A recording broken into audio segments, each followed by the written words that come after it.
चलिए देख लेते हैं कि क्या किस जगह पर ए का और किस जगह पर एन का प्रयोग होगा और उसको कैसे करेंगे, उसका कंसेप्ट क्या है।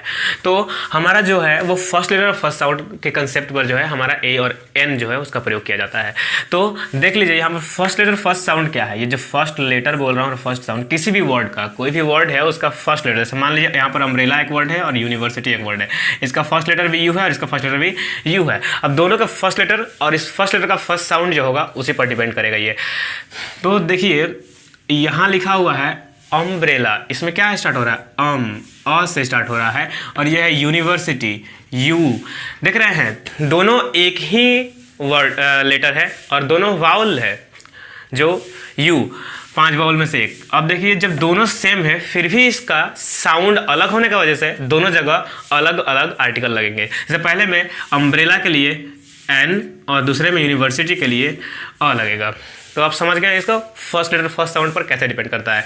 दूसरा बात जान लीजिए कि इंग्लिश जो अल्फ़ाबेट है उसमें कुल 26 लेटर्स है, लेकिन जो साउंड है वो 44 है। बोलिएगा ये क्या है? हाँ बिल्कुल सही, क्योंकि इसमें वाउल साउंड 20 और कॉन्सोनेंट साउंड 24 है। अब दोनों कंसेप्ट देंगे कि कैन लगेगा, कहाँ पर ए और कहाँ पर एन।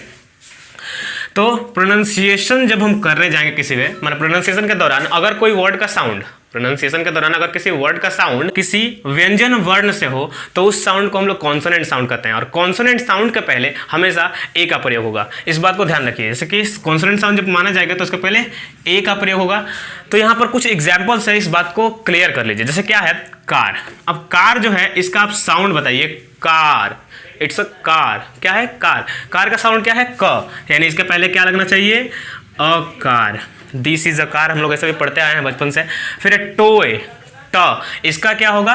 तो इसका टी आ रहा, ट आ रहा, इसके लिए भी आपका ए लगेगा। नोटबुक, न, देखिए क से ज्ञ का बीच में ही सब आ रहा है, बस और कुछ आपको ध्यान नहीं देना है कि ये व्यंजन वर्ण। आपको अगर और प्रॉब्लम हो रही है तो इसमें नोटबुक ऐसे लिख लीजिए, नोट, पहले लेटर से हमको मतलब है, पूरा ऐसे मतलब नहीं है। तो नोट से न आ गया जो क परिवार का है यानी व्यंजन वर्ण परिवार का है, तो उसके लिए ए लगेगा। अगला है यूनिवर्सिटी। अब देखिए यहाँ पर फिर समझिए, ये तो वाउल साउंड है। जनरली बचपन में हमें सिखाया गया कि अगर वाउल हो तो उसके आगे एन लगता है, लेकिन यहाँ नहीं लगेगा क्योंकि हमको यहाँ पर साउंड को देखना है।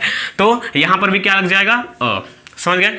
अब देखिए यहाँ पर एक सेंटेंस में लिख कर दिया हूँ कैसे यूज किया जाता है। जैसे कॉपर इज, अब यहाँ पर क्या होगा? यू, फिर से आपका एक वाउल आया, लेकिन इसका साउंड चूंकि व्यंजन वर्ण है यानी कॉन्सोनेंट साउंड है, इसलिए यहाँ पर भी आपका क्या है?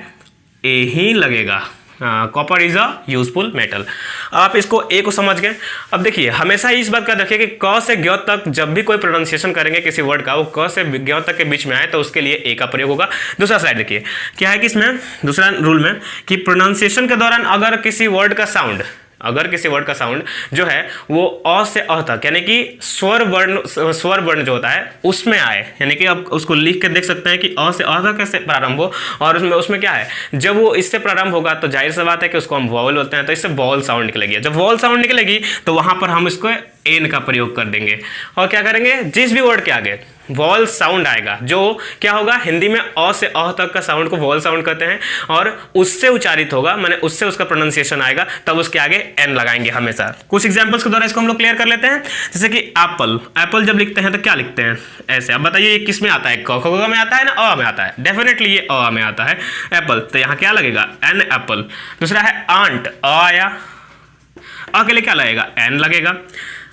फिर देखिए तीसरा क्या है? आइडिया, आइडिया के लिए भी एन लगेगा। आप प्रोनाउंसिएशन को चेक कर सकते हैं अपने से प्रोनाउंस करके इसको देखिए।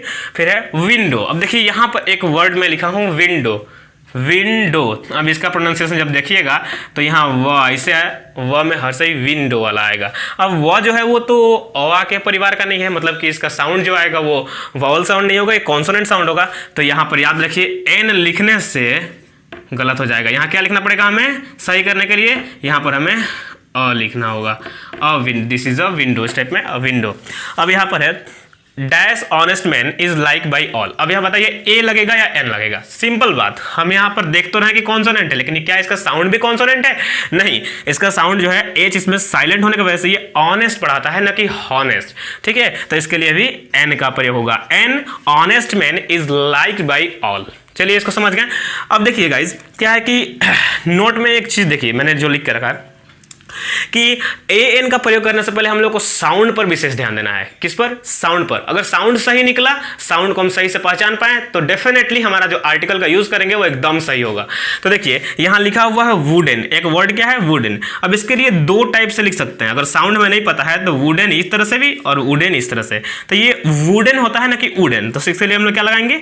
देखिए इसके लिए अगर ए लगाते हैं हम लोग, इसके लिए अगर ए लगाएंगे तो एकदम सही होगा। इसके लिए ए सही होगा क्योंकि इसका रियल प्रोनाउंसिएशन ये है, ये नहीं है। अगर एन लगा देंगे तो ये गलत हो जाएगा। दूसरा देखिए ईयर, ये जो ईयर है इस वर्ड को भी पहले प्रोनाउंस करिए। देखिए इसको क्या पढ़ते हैं? इसको ई आर पढ़ते हैं ना, ईयर पढ़ते हैं।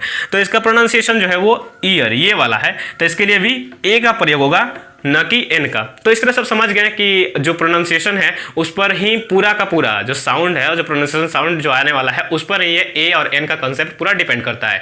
अगर आपका वॉवल साउंड निकले यानी कि अ से अ तक निकले तो वहां एन, और अगर आपका कॉन्सोनेंट साउंड निकले यानी कि क से ग्यों तक के परिवार वाला में पूरा, तो उसमें आप क्या लगाइएगा? अ का प्रयोग करिएगा। कुछ एक्सरसाइज सॉल्व कर लेते हैं जिससे कि ए और एन का यूज को हम अच्छे से समझ सके। ये तो ऐसे भी आपको देखने में क्या लग रहा है कि ये कॉन्सोनेंट है, बट इसका प्रोनाउंसिएशन एम होगा, एम, तो इसका पहले क्या लगेगा?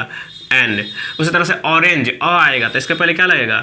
एन। इंडियन, इंडियन इसमें भी ई आ रहा है तो एन। इफेक्ट ई आ रहा है तो इसमें भी एन। आई आ रहा है तो इसमें भी क्या करेंगे? एन ही लगाएंगे। और एमपीज, एम फिर से आया तो इस सब के आगे एन लगा। देखिए सबके आगे एन इस तरह लगा क्योंकि मैं आपको समझाना चाहता था कि जब भी इस टाइप का आपको मिले तो आप इस तरह से एन का प्रयोग करिएगा। दूसरा क्या है? गेम। गेम में ग आ रहा है प्रोनाउंसिएशन में, आप देखिए तो इसके पहले ए, फिर ट्री के लिए भी ट आ रहा है तो ए, रोड के लिए र, ए, पुअर मैन पी, प आ रहा है अ, फिर इसके बाद लैंग्वेज के लिए ल, इसमें भी ये लग जाएगा, चेयर के लिए भी च आ रहा तो ये, क्योंकि देखिए इसका जो प्रोनाउंसिएशन है वो कॉन्सोनेंट साउंड है तो इसलिए इसमें ए लग गया। इन सब का प्रोनाउंसिएशन जो है वो क्या है? वॉवल साउंड है, इसलिए उसमें आपका क्या है? एन लग गया। अब देखिए कुछ यहाँ पर नीचे में क्या लिखा हुआ है, कुछ एक्सरसाइज आपको जो एग्जाम्स वगैरह हैं उसमें ऐसा मिलते हैं। क्या होगा? यहाँ पर ऑप्शन दिया रहेगा, आपको फिलअप करना पड़ेगा। तो क्या है? He carried dash A N X. अब देखिए एक्स इसका प्रोनाउंसिएशन आप लिख लीजिए ए, देखिए एक्स ऐसे स्टार्ट होता है तो यहाँ क्या लग जाएगा? एन, यानी कि एन करेक्ट ऑप्शन है। उसके बाद आई लव टू रीड, क्या? बुक, बुक के पहले लगाना है जैसा देते, ये तो आपका ऑप्शन दिया हुआ है। तो ब, इसमें देखिए प्रोनाउंसिएशन का चेक करिए, क ख का परिवार में व्यंजन साउंड है, कॉन्सोनेंट साउंड के लिए यहाँ पर लग जाएगा ए, तो यहाँ ए सही हो गया है। That cat is stuck in a tree, ट, यानी कि फिर से कॉन्सोनेंट साउंड आया, यानी इसमें भी ए सही होगा। दूसरा देखिए there is a dash chair. अब देखिए चेयर के कारण इस सब से ध्यान नहीं देना, जिसके पहले हमें जिस नाउन का पहले यूज करना है उसका प्रोनाउंसिएशन पर ध्यान देना है। तो देयर इज, अब देखिए चेयर के लिए च जो कॉन्सोनेंट साउंड आ रहा है इसलिए यहाँ पर भी ए लगेगा। My mom poured lemonade from pitcher. अब पीचर में प आ रहा है देख रहे हैं आप, तो इसके लिए भी क्या लग जाएगा? ए लग जाएगा। ये आपके ऑप्शन भर दिए मैंने। याद रखिए हमेशा प्रोनाउंसिएशन पर विशेष ध्यान दिया करिए। अब देखिए कुछ हम लोग बातें और है इसके बारे में जो जान लेते हैं कि किन किन जगहों पर जो है ए और एन का प्रयोग नहीं होता। तो देखिए रिमेंबर इट में इसमें इसको आपको एकदम याद रख लेना है, इसलिए मैंने इसमें रिमेंबर इट लिख दिया है। याद रख लेने से ज़्यादा कुछ नहीं है। क्या क्या है?